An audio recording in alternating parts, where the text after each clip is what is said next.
안녕하세요. "어떤 일로 연락 주셨을까요?"에 대한 번역 등록 가사법 형사법 전문 변호사 지재훈 변호사입니다.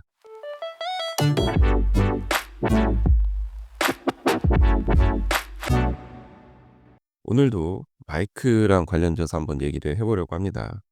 마이크 산 김에 한번 뽕을 뽑아야겠죠. 지난번 에피소드에서는 "좋은 마이크보다 중요한 건 좋은 내용이다." 뭐 이런 얘기를 했었어요. "마이크가 아무리 좋아도 부족한 말발을 가려줄 수 없다." 뭐 이런 얘기를 했었는데, 여기에 연관지어서 "아무리 유능한 변호사도 사건의 본질을 바꿀 수는 없다." 뭐 이런 얘기를 했었습니다. 그래서 뭐 변호사 선임할 때 본인 사건이 뭔가 답이 없다고 느끼신다면 차라리 본인을 마음 편하게 해줄 수 있는 그런 변호사 선임을 한번 고려해 보셔라, 뭐 이런 말씀을 드렸습니다. 그리고 그렇게 마음을 편하게 해 드릴 수 있는 변호사가 누구냐? 바로 저 지세훈 변호사다라는 말씀을 드렸습니다. 오늘도 마이크랑 연관 지어서 한번 얘기를 해 보려고 해요. 여러분, 좋은 마이크란 어떤 마이크가 좋은 마이크일까요?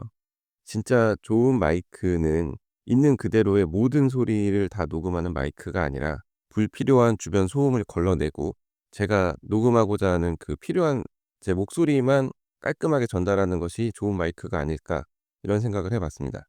방송이나 이제 녹음할 때 주변에 모든 소리가 다 들어가면 오히려 듣는 사람이 불편해집니다. 예를 들어서 숨소리, 그리고 뭐 밖에서 차 빵빵대는 소리, 뭐 이런 게 다 그대로 녹음된다면 내용이 집중을 하시기가 좀 어렵겠죠.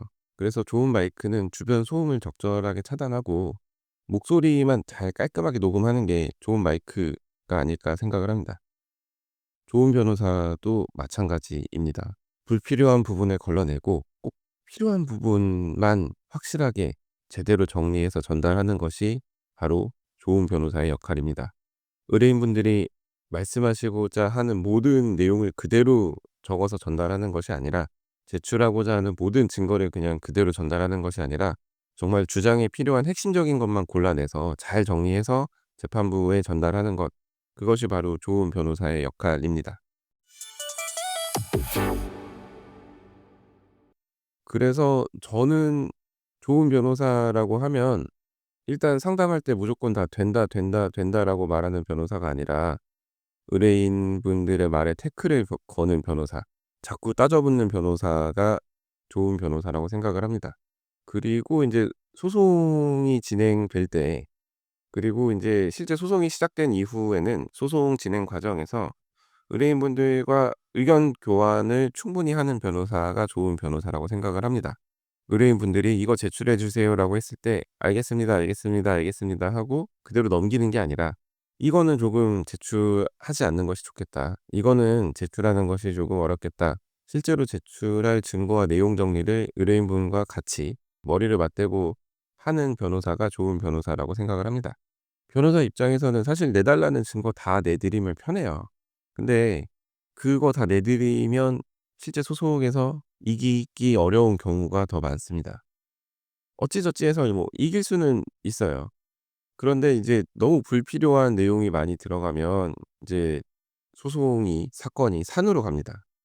제가 했던 사건 중에서도 1심 전부 승소하고 항소도 최근에 기각이 돼서 저희가 전부 승소한 사건이 있는데, 제가 생각할 때는 사실관계가 참 단순한 사건이었어요. 저희는 돈을 받아야 되는 입장이었고 상대방 측에서는 돈을 주지 않은 입장이었는데, 돈을 줄 사람은 정해져 있고 받을 사람도 정해져 있는데 돈을 달라고 했더니 갑자기 여러 명의 인물들이 막 튀어나옵니다. 그런데 제가 생각할 때는 그 주변 인물들이 중요하지 않거든요. 뭐 주변 인물들이 어떻게 얘기해 주는지에 따라서 주지 않은 돈이 준 돈으로 바뀔 수 있는 그런 성질의 사건이 아니었거든요. 그런데 일단은 소송 전략이었을지도 모르겠지만 아무튼 주변 인물들을 막 상대방 측에서 등장을 시켰어요. 제가 생각할 때는 계약 관계가 참 단순했는데, 그리고 처음에 이제 상담하고 제가 수임할 때도 '아 이거 그렇게 어려운 사건은 아니라고 생각을 했는데' 생각보다 사건이 좀 복잡해지기 시작했습니다.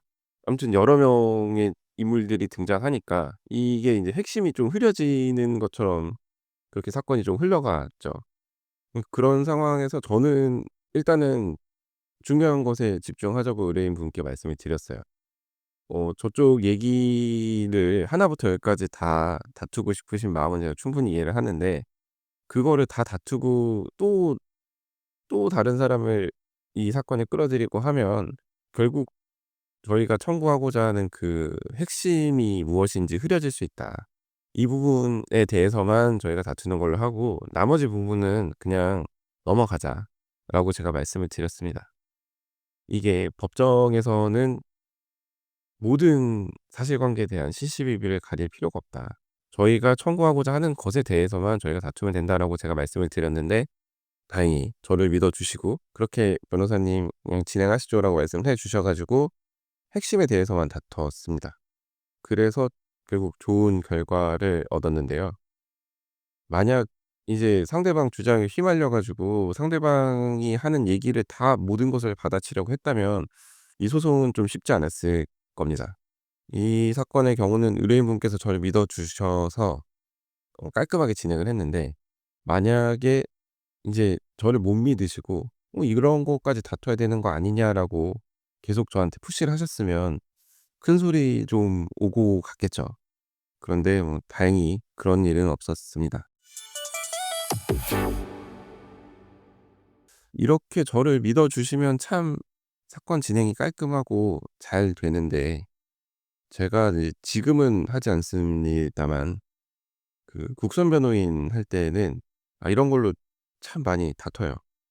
'국선 변호인이니까 대충 해 주는 거 아니냐.' 이런 생각을 하시는 경우가 있거든요.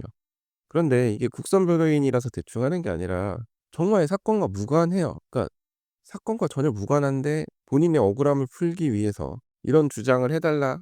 주장까지는 제가 뭐 어떻게 해 드릴 수 있다고 쳐도 "증인 신청을 해 달라." 아니면 "증거를 어떻게 좀 확보할 방법을 좀 고민을 해 달라." 이렇게 말씀을 하시는데, 보통 뭐 "이런 경우는 경찰이 수사를 대충 했다." 뭐 이런 얘기를 막 하시면서요. 제 경험상 그런 걸 물고 늘어지는 게 재판 진행에 있어서 하등 도움이 되지 않습니다. 오히려 더 어떻게 보면 괘씸죄 비슷하게 작용을 해요.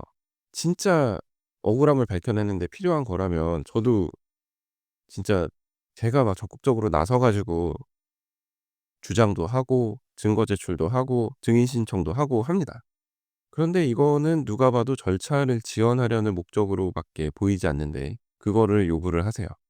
그래서 제가 이거는 불리하게 작용하니까 좀 어려울 것 같습니다."라고 말씀을 드리면 "변호사님 국선이라고 마음대로 하시는군요." 이런 말씀을 하시죠. "국선 의뢰인도 의뢰인이니까 차별하지 마세요." 뭐 이런 얘기를 하세요. 근데 저는 그런 게 아니거든요. 오히려 저랑 진짜 선임 계약을 정식으로 체결하고 저한테 사건을 맡겨 주신 분들한테는 사건 결과에 대한 책임은 어디까지나 제가 지는 거니까 오히려 더 적극적으로 설득을 하고 큰 소리를 냅니다. 제가 편하자고 "네네네." 했다가 결국 결과가 안 좋으면 책임은 제가 지는 거잖아요. 그래서 똑같은 스탠스로 말씀을 드리는데 자꾸 "이거 왜 안 해 주냐. 귀찮냐." 뭐 이런 식으로 나오시는 분들이 많아서 "내 달라는 거 내주는 게 뭐 그렇게 어렵냐."라고 말씀하시는 분들이 많아서 결국에는 이제 국선 변호인은 인제 더 이상 하지 않게 됐는데, 아무튼 사건을 맡기셨으면 변호사를 믿으셔야 돼요. 물론 이 소송을 잘 모르시는 분들 입장에서는 변호사가 귀찮아서 안 해 주는 건지 아니면 진짜 본인 생각해서 안 해 주는 건지 좀 헷갈리실 수도 있겠다라는 생각을 하는데, 그러니까 처음부터 믿을 만한 변호사한테 사건을 맡기셔야 합니다. 그 믿을 만한 변호사가 누구인지는 제가 따로 말씀은 안 드리겠지만 아무튼 잘 맡기셔야 돼요.